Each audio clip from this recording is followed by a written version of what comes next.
अच्छा, ईरान ने रनवे को लेकर मोसाद से नाराजगी जताई है और ये जताया है कि कई सारे वहां पे सहयोगी या कई ऐसे जासूस हो सकते हैं, ऐसा संकेत मिल रहा है। इसको लेकर क्या कुछ कहना रहेगा सर?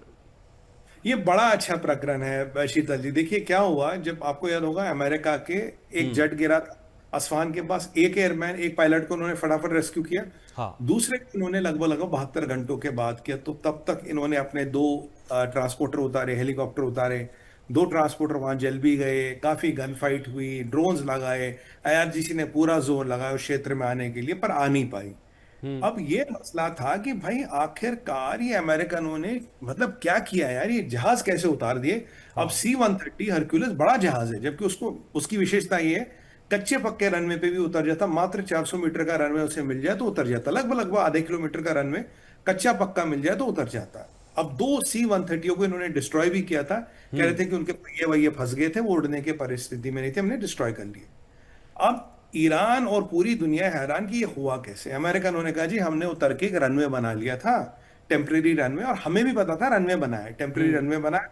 उसमें जहाज उतारा, चढ़ नहीं पाया, जहाज ध्वस्त कर दिया। अब जो हाँ। खबर सामने आई है और जिसके वीडियो बाहर है, बड़ा विचित्र सी बात है साहब। अब जब ये दुर्घटना हुई तो अमेरिकन सक्के वाला परेशान कि करे क्या यार, अब ये यहाँ कैसे कार्रवाई की जाए। उन्होंने मोसाद को फोन लगाया, मोसाद के संपर्क में आए।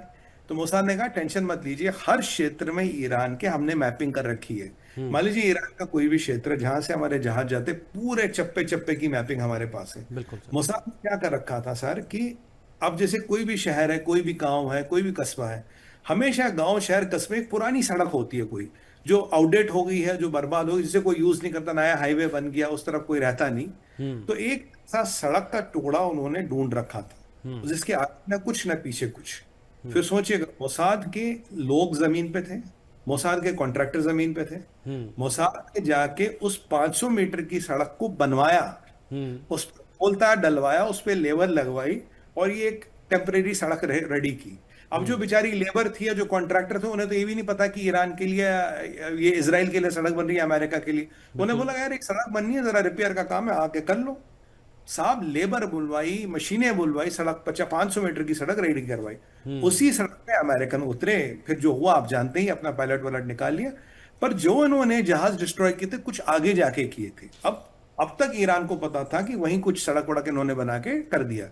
अब ये हम्म। जो सड़क का पैच सामने है, जिसपे लगा यार, इस कौन सी ऐसी सड़क है जिसके आगे ना कुछ ना पीछे कुछ, मात्र 500 किलोमीटर की पट्टी, 500 मीटर की पट्टी में कोलता डला है, हम्म। एक उसको रिपेयर किया गया है।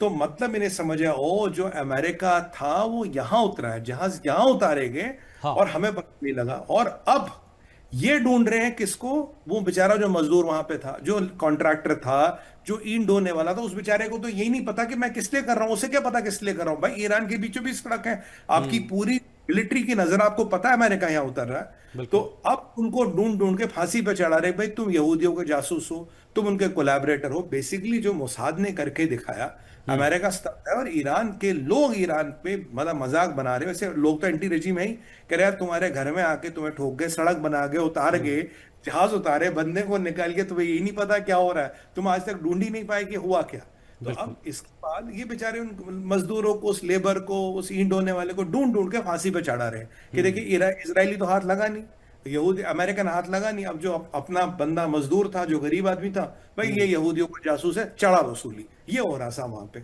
ये कहानी है जी। ठीक है। सुमित जी, जैसे जब भी युद्ध होते हैं या युद्ध लंबे चलते हैं तो जाहिर सी बात है इससे बहुत बड़े पैमाने पर बदलाव होते हैं, चाहे वो जियो पॉलिटिकल चेंजेस हों, डिप्लोमेटिक का तरीके से बदलाव हों, वो भी देखने को मिलते हैं और कई देशों के रिश्ते बदलते हैं, सुधरते हैं, बिगड़ते हैं। क्या स्पेसिफिकली ईरान और चीन के बीच के रिश्ते जो हैं उसमें कहीं दिक्कत आई है, दरार आई है? बिल्कुल आइए साहब, बहुत बड़ा हम्म। बढ़िया प्रश्न है आपका। देखिए ईरान और चाइना ऐसे थे। हाँ। ईरान का 95% इकोनॉमी चलती है तेल बेच के, 95%, और 95% तेल बेचता चाइना। हम्म। यानी कि ईरान की 90% इकोनॉमी चाइना के रहमो करम पे चलती थी, वो उनका तेल खरीदता था, हाँ। युआन में पैसे देता था। और जो ये जो मिसाइल विजाइल है इनका, बम बारूद केमिकल, वो भी चाइना सप्लाई करता था। यानी कि अगर ईरान अब तक खड़ा है, इसके पीछे चाइना है। ठीक है जनाब। तो चाइना ने $350 बिलियन का इनके साथ 10 साल का कॉन्ट्रैक्ट किया था तेल का।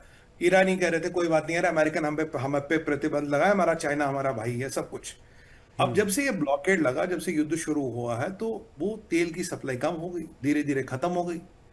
आज की परिस्थिति ये है, जो चाइना जिसके कारण तुम खड़े हो, पहली बात तो उन्होंने चाइना को मारी लात, पहुंच गए पुतिन के पास, रशिया साहब आप जरा मध्यस्थता करो, मीडिएशन करो। अब चाइना को लग रहा है, यार क्या हमारे लीडर में औकात नहीं, हमारा लीडर इतना बड़ा नेता है दुनिया का, शी जिनपिंग द ग्रेट, आप पुतिन के पास चले गए तो आपको हमारे लीडर पे भरोसा नहीं, कोई बात नहीं जी। अब यहाँ अमेरिका का एलाई है थाईलैंड। थाईलैंड ने एक बाजी चली, थाईलैंड गया चाइना के पास, बोला जनाब ऐसा है, आपके पास तो बड़ा अच्छा आईआरजीसी से लेना देना, बड़ा उठना बैठा, आपका ईरान के साथ सबसे बड़ा पार्टनर है, हंड्रेड्स ऑफ बिलियंस डॉलर का व्यापार करते, तो मेरे 8 शिप हैं, इनको स्ट्रेट ऑफ हॉर्मोज से निकलवा दो आईआरजीसी की नेवी को बोल के, मेरे को बड़ी दिक्कत हो रही है। बिल्कुल। तो चाइना नानुकुर करता रहा, फिर चाइना ने बोला, अरे भाई क्या बात बोलूं, मेरे तो 70 अटके पड़े। अब जब ये 70 शिपों की बात होगी, तो मतलब क्या चाइना अपने 70 शिप नहीं निकाल पा रहा? क्या चाइना के शिप भी सेफ नहीं है स्ट्रेट ऑफ हॉर्मोज पे? और लोग यहां मोदी जी को गलते हैं, अरे मोदी जी तुम्हारे शिप कैसे नहीं निकल रहे, अरे मोदी जी ने इंटरनेशनल पॉलिसी का ऐसी तैसी कर दी, मोदी ने ये कर दिया, भाजपा ने ये कर दिया। मैं कह रहा हूं चाइना के मालिक 70 शिप नहीं निकल पा रहे, जिसका 400 बिलियन का कॉन्ट्रैक्ट है, सबसे बड़ा ईरान का पिलर है, वो अपने शिप नहीं निकाल पा रहा। चाइना ने थाईलैंड से कहा, भाई मेरे 70 अटके पड़े, तेरे 8 कहां से निकलवाऊंगा? आप देखिए किस तरह की परिस्थिति। और उस पे अब ये रशिया के पास चले गए। पहले तो आप कहते चलो जी वहां परिस्थितियां कंट्रोल में नहीं, युद्ध जैसे हालात है, तो शिपों का निकाल ठीक नहीं। अब आप रशिया के पास चले गए, तो मतलब आपको मेरे पे भरोसा नहीं, आपको मेरी काबिलियत पे भरोसा नहीं, आपको लगता है शी जिनपिंग की कोई औकात नहीं। तो यहाँ जो है ना, ये जो रशिया से इनके रिलेशन, चाइना के साथ इनके रिलेशन है, थोड़े तंगे। और पीछे आप देखिए चाइना ने पूरा रिस्क लेते हुए जो जहाज पकड़ा था अमेरिका ने, उसमें वो 155 बैलिस्टिक मिसाइल्स का माल मसाला भी भेजा, वो भी पकड़ा गया। तो ओवरऑल चाइना सोच रहा है, यार हमने तो इनके लिए इतना किया, अब लोग इस रिलेशन को लेके हमारा मजाक बना रहे हैं, यार तुम तो बहुत बड़े पार्टनर थे, तुम्हारा तो बहुत बड़ा भाई था ईरान, और तुम्हारी खुद हवा टाइट है, तो मतलब आप बताइए इसको क्या कहेंगे? तो ये चाइनीज कल्चर में जो टॉप मैन है, उसका face, he can not lose face, मतलब उसके उसके वर्चस्व पे आंच नहीं आ सकती, उसकी इमेज पे आंच नहीं आ सकती। इसके बाद शी जिनपिंग की इमेज पे आ चाहिए कि भाई तुम पुतिन के पास चले गए, हमें छोड़ दिया। तो इसको लेके जो पूरी थी नाराजगी थी और बढ़ गई है, दरार और बढ़ गई है जनाब।